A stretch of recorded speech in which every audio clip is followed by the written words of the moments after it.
Oke, regulasi dulu ya. Gini, regulasi itu penting, harus segera dibuat. Kenapa? Kita sudah melanggar hukum bersama-sama selama sekian tahun. Jadi tolong, kacamata gue mana? Oh, iya. Jadi tolong kemudian jangan ditunda-tunda lagi. Dari kapan ada ojek online dari bentuk yang via telepon dan sebagainya itu dari 2010 kalau tidak salah. Oke, sampai 2025 berapa tahun tuh? 15 tahun. Ada pelanggaran undang-undang yang dilakukan secara terbuka, masif, terus-menerus selama 15 tahun. Di situ ada pemerintah, di situ ada DPR, dan di situ juga dibiarkan. Oke, mau nggak kita perbaiki ini? Mau. Kalau mau perbaiki, segera buat undang-undangnya. Itu pertama. Nah, terus kedua, gue mau bercerita tentang begini. Banyak orang bercerita bahwa, loh, transportasi online ini menciptakan lapangan pekerjaan. Lapangan pekerjaan yang diciptakan itu yang mana?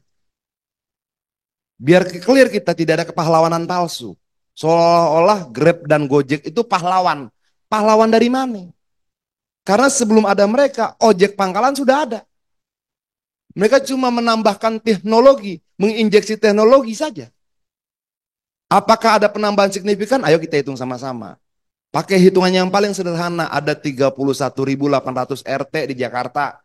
Kalau satu RT itu ada 10 orang saja yang jadi ojek pangkalan, ada 310.000 ojek pangkalan di Jakarta. Kalau 20 orang per RT ada 600.000 lebih ojek pangkalan di Jakarta. Nambah nggak itu ketika adanya aplikator? Belum tentu.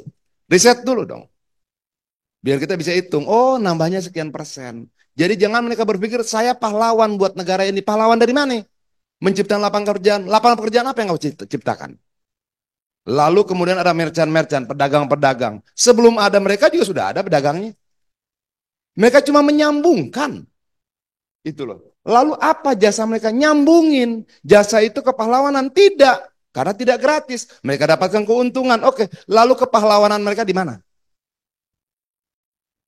Biar clear sama-sama di antara kita. Jangan kemudian kesadaran kita dimanipulasi. Mereka menciptakan lapangan pekerjaan. Apa yang mereka ciptakan? Berapa banyak sehingga kemudian kita harus mengagung-agungkan seolah-olah mereka hebat. Itu yang pertama. Itu yang kedua. Nah yang ketiga misalnya begini. Apa sih yang dituntut oleh driver online?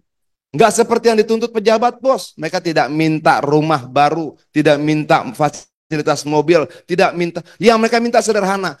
Tolong pastikan kami dapat pendapatan agar anak-anak kami bisa sekolah seperti mimpi anak-anak kalian. Permintaan yang paling sederhana dan paling manusiawi. Dan permintaan yang paling manusiawi itu yang tidak mampu diberikan oleh negara. Ini persoalan besar. Lain kalau kemudian mereka bilang, tolong dong gantiin dong motor gue jadi NMAX. Atau tolong dong ganti Avanza gue dengan Mercy. Enggak. Mereka berjuang, turun demonstrasi, aksi untuk memastikan anaknya bisa seperti anak kita-kita yang di DPR ini. Sekolah yang pantas, berpakaian yang pantas, istrinya tidak kehujanan, bisa tinggal di rumah yang layak. Sederhana. Dan setelah 70 tahun, hampir 80 tahun kita merdeka, kita masih gagal memberikan itu. Itu loh. Nah itu yang ketiga. Lalu yang keempat, lu mau dengar cerita apa? Begini, perjuangan mereka ini nggak gampang. Dari 20% turun menjadi 10%. Sebenarnya tidak turun 10%. Oke. Dalam undang-undang, dalam peraturannya, kalau salah dikoreksi ya. Gue agak-agak suka lupa-lupaan. Kalau dalam peraturan Menteri 1001 dibilang 15% plus 5%. Oke. 15% itulah komisi aplikator, 5%-nya itu adalah tunjangan kesejahteraan buat driver. Apa saja yang dimaksudkan, bla bla bla bla, ada itu dalam peraturan menterinya. Siapa yang mempertanggungjawabkan angka 5% ini sejak tahun 2022?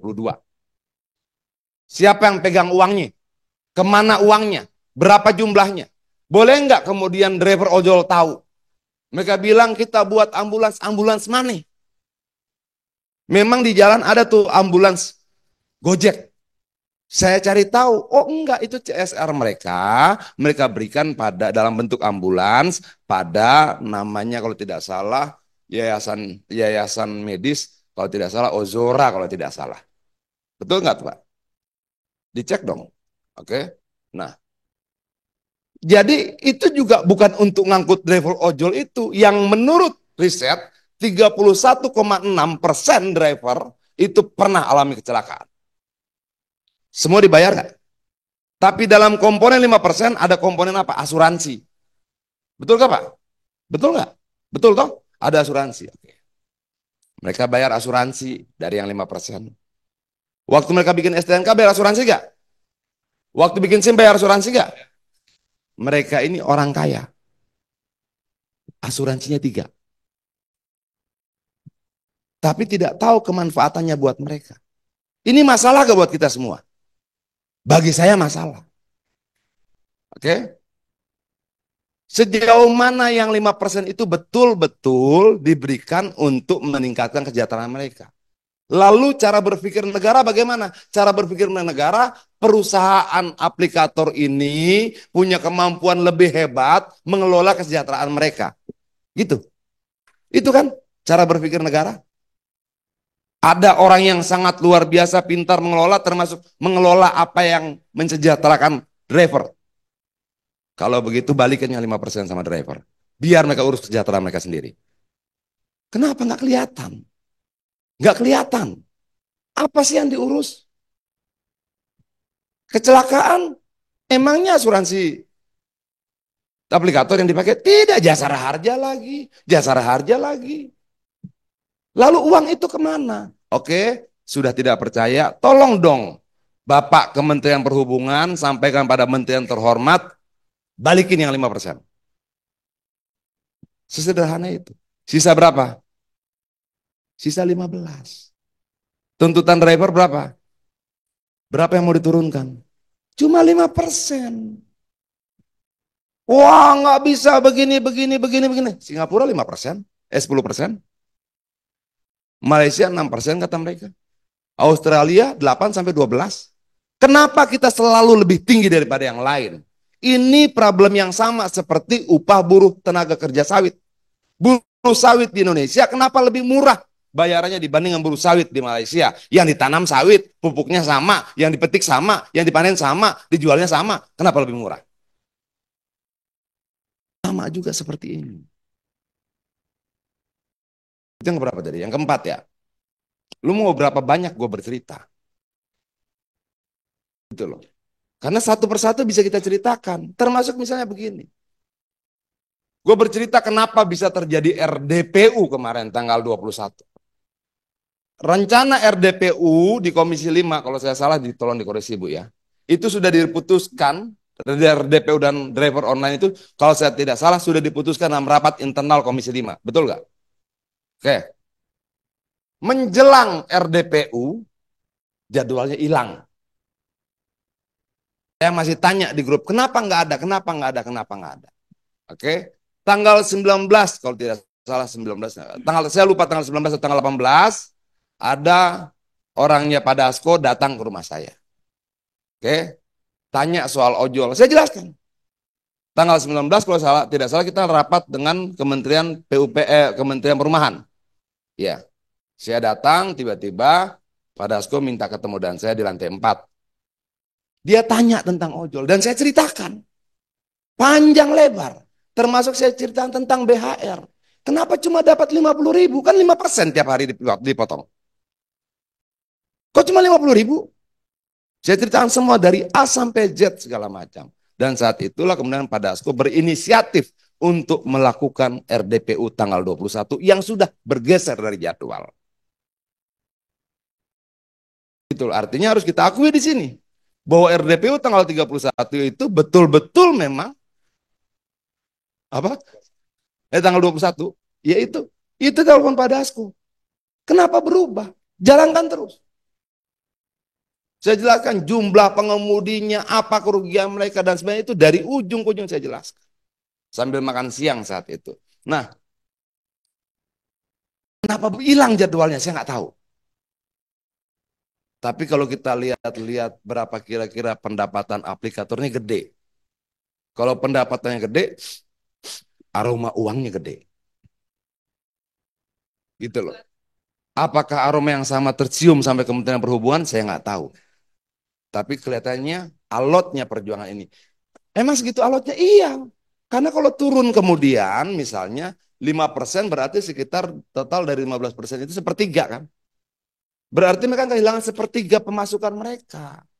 Lalu orang bilang begini sama saya, oh iya, Goto rugi, Gotonya rugi, Gojeknya enggak.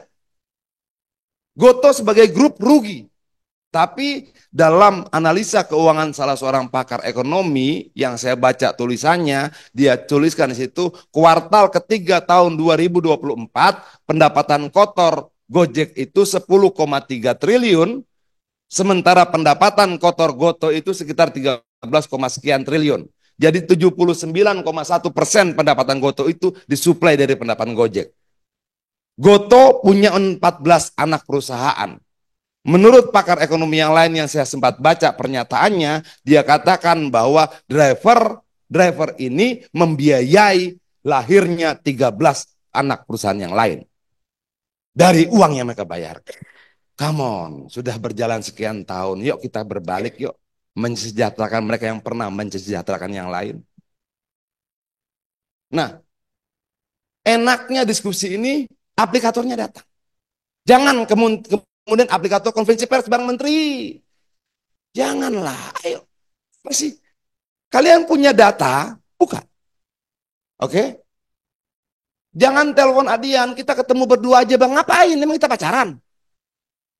Kalau kita mau adu data terbuka gini, gini. Nah, oke, datanya, data kita, teman-teman wartawan ada kita buka.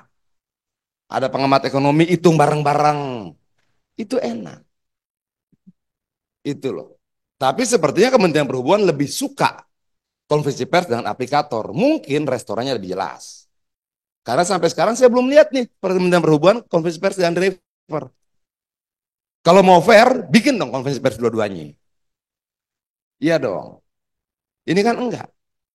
Itu loh. Nah ini juga yang saya bilang, kok ada aroma lain di sini. Nah, lalu kita mau cerita apa? Batalnya pertemuan raker kemarin. Undangan raker disampaikan pada kita, kemarin tanggal berapa ya? 20, hah? Raker itu tanggal berapa? 26. Undangan itu sampai pada kita tanggal 25 jam 18.30, kira-kira segitu. Undangan bahwa akan ada rapat kerja dan secara formal disampaikan tanggal 25 jam 18.30. Oke? Karena sudah ada undangan, kita baca-baca, lalu kita tidur pulas. Kita bangun pagi dan jam 11.30 dibatalkan. Bukan dibatalkan, menteri bisa katakan tidak datang dan cuma diwakili wamennya saja. Dari ngundang sampai batal, itu dari jam 18.30 sampai jam 11.30. Ini kita bercanda nih hidup kita nih. Itu loh. Kok bisa? Lembaga negara diundang mengatakan datang, kita anggota DPR Komisi 5 diundang untuk hadir jam 18.30, undangannya keluar di grup WhatsApp kita, lalu jam 11 besoknya dibatalin. Ini kita serius gak sih sedang bernegara? Saya tidak persoalkan. Sedang menerima Pak Presiden silahkan, tapi jangan begitu dong. Itu loh. Karena ternyata surat bahwa Pak Menteri Perhubungan sedang izin berjalan dengan Presiden itu kalau tidak salah tanggal 23 surat. Beberapa hari sebelumnya. Lalu ada apa sebenarnya kita ini? Ada apa gitu loh. Tanggal 23 sudah ada pemberitahuan dari Kemensesnek bahwa tidak datang karena menemani Presiden. Betul nggak? Oke. Tanggal 24 baru kita diundang. Tanggal 25 kita diundang. Tanggal 26 dibatalin. Nah, lalu mau cerita apa? Mau lebih dalam lagi? Atau mau apa? Itu loh. Nah, melalui forum kita ini, forum apa nih namanya? Apa? Forum legislasi, wartawan, itulah pokoknya. Oke? Nah, sampaikan pada mereka, saya menantang mereka diskusi terbuka. Ayo, terbuka ya. Jangan diskusi sama Pak Menteri, diskusi sama Pak Adian, berdua-berdua. Semakin sedikit ruang gelap, semakin besar transparansi. Nah, saya mau kita buka sama-sama. Kita hitung sama-sama dan kita perdebatkan. Sampai misalnya kenapa katanya Goto rugi? Berapa anak perusahaan Gojek dan sebagainya. Kita belum bicara Grab nih. Oke? Nah, lalu kemudian menteri ada yang bilang begini nih. Nggak salah Pak Menhub juga ngomong. Ya pindah aplikator aja. Betul gak itu? Betul gak itu? Pak, begini Pak ya. Kalau saya tidak salah, saya lupa nih yang ngomong siapa, tapi salah satu tokoh bangsa kita. Dia bilang begini, hendaklah pemerintah tidak menjadi penguasa bagi rakyatnya, tetapi menjadi pengurus bagi rakyatnya. Ucapan itu bukan ucapan pengurus. Nggak bisa begitu. Itu loh. Bicara dong. Buat aturannya. Ngurus rakyat itu, ngurus negara itu tidak bilang, ya kalau lu nggak suka di sini, lu pindah sono. Bahasa apa itu? Ini penting loh bos. Kenapa? Kalau kalian belum bisa meningkatkan kesejahteraan mereka, jangan sakiti dong hati mereka terus-menerus. Dan pernyataan-pernyataan seperti ini. Kan bisa kita hitung. Oke, kita mau bicara sejarah permennya. Sejarah peraturan menterinya. Kalau tidak salah. Kalau salah dikoreksi. Pak Igun. Sebelum KP 1001 tahun 2022 ada KP berapa? 667. 110. 111. 1001. Ya. 10 sebelum 1001 tahun 2022 ada KP 667. Di KP 667 berapa persentasenya? 15%. Dalam waktu berapa lama berubah jadi KP 1001? 3 bulan kemudian berubah. Belum berlaku sudah berubah. Ayolah bos. Kenapa aromanya jadi tambah kuat nih kita cium? Dalam 3 bulan naik 5%. Dibungkus dengan cerita untuk kesejahteraan driver online. Sebelum 667? 5? 564. Tahunnya sama. Oke.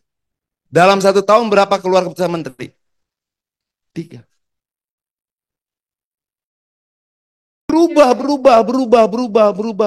Berubah. Negara ada untuk memberikan kepastian, bukan malah memberikan kebingungan. Masa 1 tahun mengatur objek yang sama berubah 4 kali, 3 kali? Ayolah, kita sedang serius bernegara nggak nih? Itu loh. Nah ini aneh nggak? Ini rangkaian keanehan. Dan semakin aneh, semakin ngotot kita akan berjuang.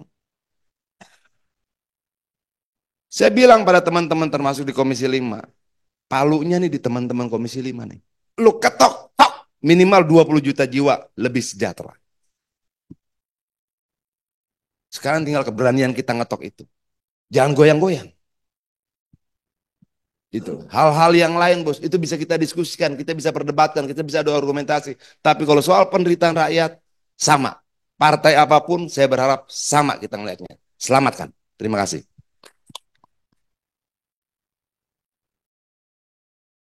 Dan mungkin sudah hadir di tengah-tengah kita Pak Wistoid ya dari Peru. Mungkin tadi ada beberapa pertanyaan anehan kira-kira. Oh iya, gue lupa. Kita pernah nggak ngundang aplikator DPR yang undang? Pernah. Yang undang Badan Aspirasi Masyarakat. Kita undang diskusi terbuka bersama dengan driver dan anggota DPR, termasuk Bapak juga datang dan lain-lain datang. Datang nggak aplikatornya? Kagak datang. Itu udah DPR yang undangnya kagak datang. Baik, Assalamualaikum warahmatullahi wabarakatuh. Selamat siang, salam sejahtera untuk kita semua. Yang terhormat Pak Adian, Bu Reni, Pak Tias, dan Pak Igun ya. Dan rekan-rekan yang hadir pada kesempatan siang hari ini. Pertama kami mohon maaf juga Pak, ini tadi saya dapat dadakan WA ya terkait dengan kegiatan ini. Dan Pak Dijan hari ini berangkat haji Pak, jadi cuti selama 16 hari. Jadi mungkin saya ditugaskan untuk hadir pada diskusi pada siang hari ini. Kemudian Saya juga pernah hadir Pak di Bekasi waktu itu ya dengan teman-teman juga dan saya sampaikan memang saya baru 2 minggu nih menjabat di Direktur Angkutan Jalan. Sebelumnya saya bareng Bu Reni Jawa Timur Bu. Enggak tahu Pak. Saya kalau dulu ya, ya kalau saya ditugaskan ya dimanapun ya saya siap aja Pak. Kemudian terkait dengan regulasi mungkin ya, mungkin terkait dengan ojol ini atau roda dua ya, memang secara undang-undang memang tidak belum ada ya payung hukumnya gitu. Makanya di dalam PM12 itu kan istilahnya bukan itu sebagai upaya dari Kementerian Perhubungan dalam rangka perlindungan lah terhadap pengguna maupun driver juga. Jadi di situ kan ketentuannya tentang bagaimana menjamin keselamatan ya dari baik pengguna maupun juga driver. Jadi sama sekali tidak menyebutkan bahwa itu sebagai angkutan umum. Seperti itu.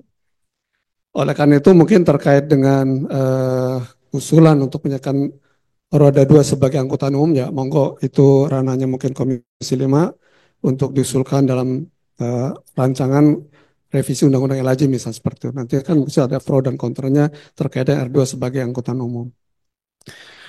Berikutnya mungkin terkait tadi beberapa regulasi ya, yang saya coba juga update ya terkait dengan eh, setelah PM12 itu kan ada keputusan menteri ya, keputusan menteri yang terkait sebenarnya lebih ke tarif ini, pengaturan tarif. Kalau kita lihat di sini mulai dari KP 348 tahun 2019, kemudian ada KP 548 2020, KP 564 2022, KP 580 2022, KP 633 2022, KP 667 2022, dan terakhir KP 101 2022. Kalau lihat di sini 2022 itu ada 1, 2, 3, 4, 5 ya, 5. Lebih ke tarif Pak. Kita ganti peraturan setahun. Memang aromanya nggak bagus.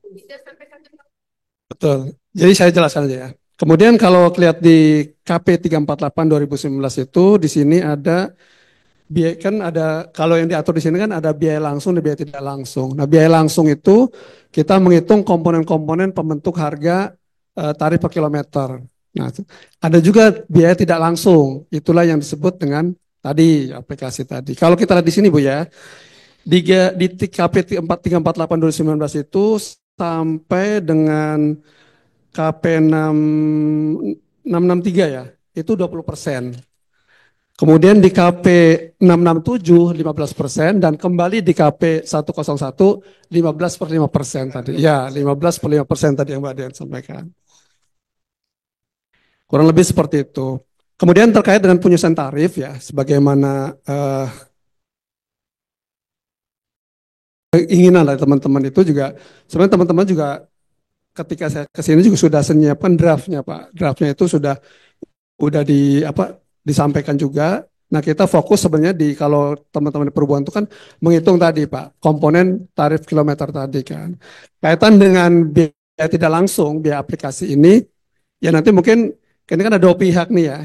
Artinya kan ada pihak aplikator dan teman-teman mitra juga. Tentu ya ini nanti gimana kesepakatan. Enaknya gitu Pak Dian. Jadi maksudnya dua pihak ini ketemu lah gitu kan. Jadi biar fair gitu kan diskusi dan sebagainya gitu. Kami ya pemerintah kan hanya menjembatani itu.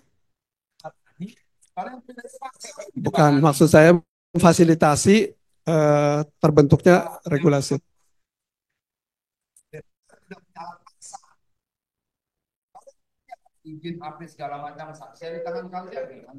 Nah, kemudian terkait sanksi, Pak. Ini juga terus terang kita punya keterbatasan, Bu ya. Karena di dalam regulasi di KP 0101 juga memang ketika terjadi pelanggaran tarif itu, kami dari Kementerian Perhubungan hanya mampu merekomendasikan ke Komdiji untuk mensanksi, gitu ya, Pak. Diatur seperti iya. 8B. Ya, artinya selama ini ya itu yang dilakukan oleh teman-teman ya. Artinya kan bersurat ke Komdiji untuk memberikan sanksi itu. Itu yang saya dapat info dari teman-teman. Jadi karena gini juga, kita juga terus terang dari Kementerian Perhubungan itu terkait dengan aplikasi itu kan tidak punya kemampuan ya untuk mengaudit sekalipun gitu kan biaya aplikasi seperti apa. Karena memang domain kita kan di dalam menyusun harga. Sebentar, izin. Enggak sih. Enggak apa-apa. Enggak apa-apa ya. Nggak apa-apa. Ya nanti boleh nggak Pak dikasih masukan Pak ya? Karena terus terang saya kan masih baru juga ya. Oke.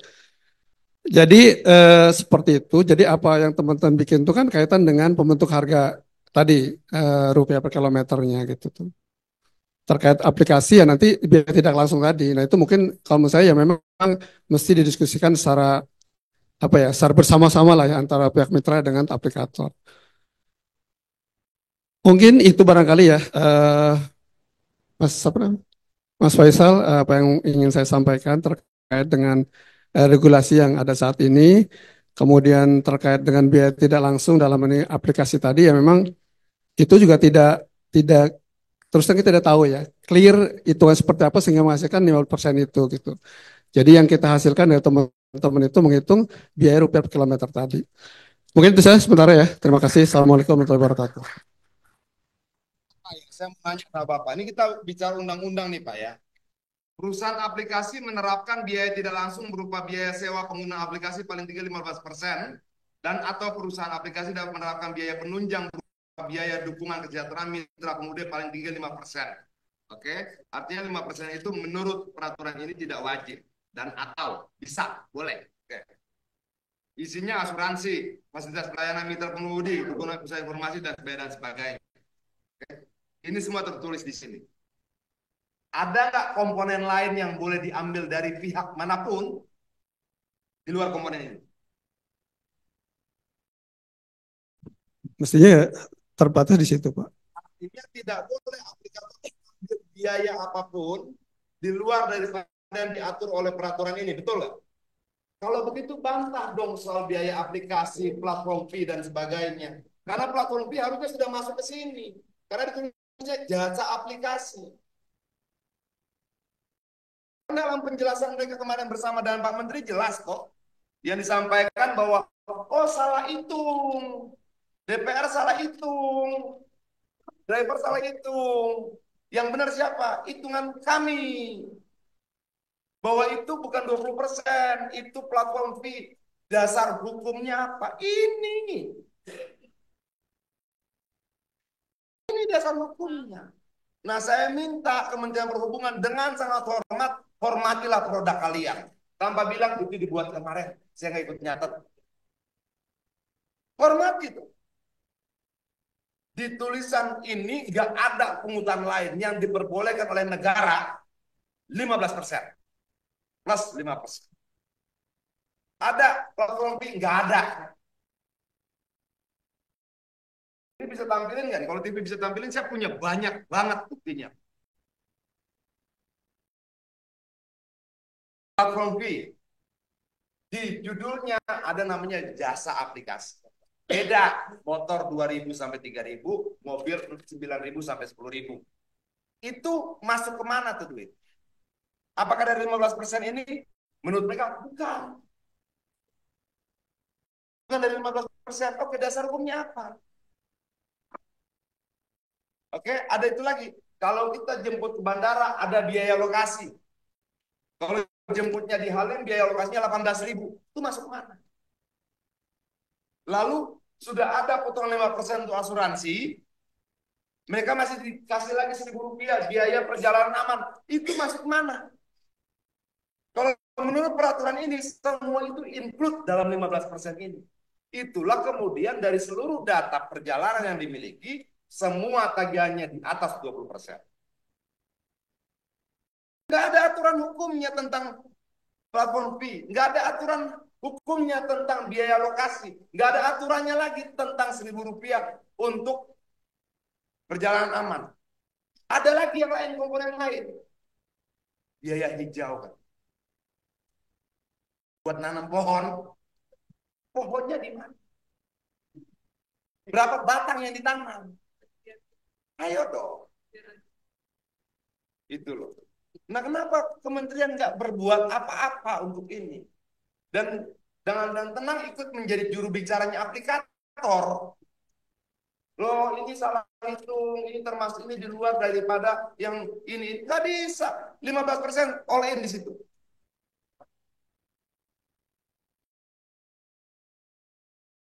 Lanjut. Agak emosi.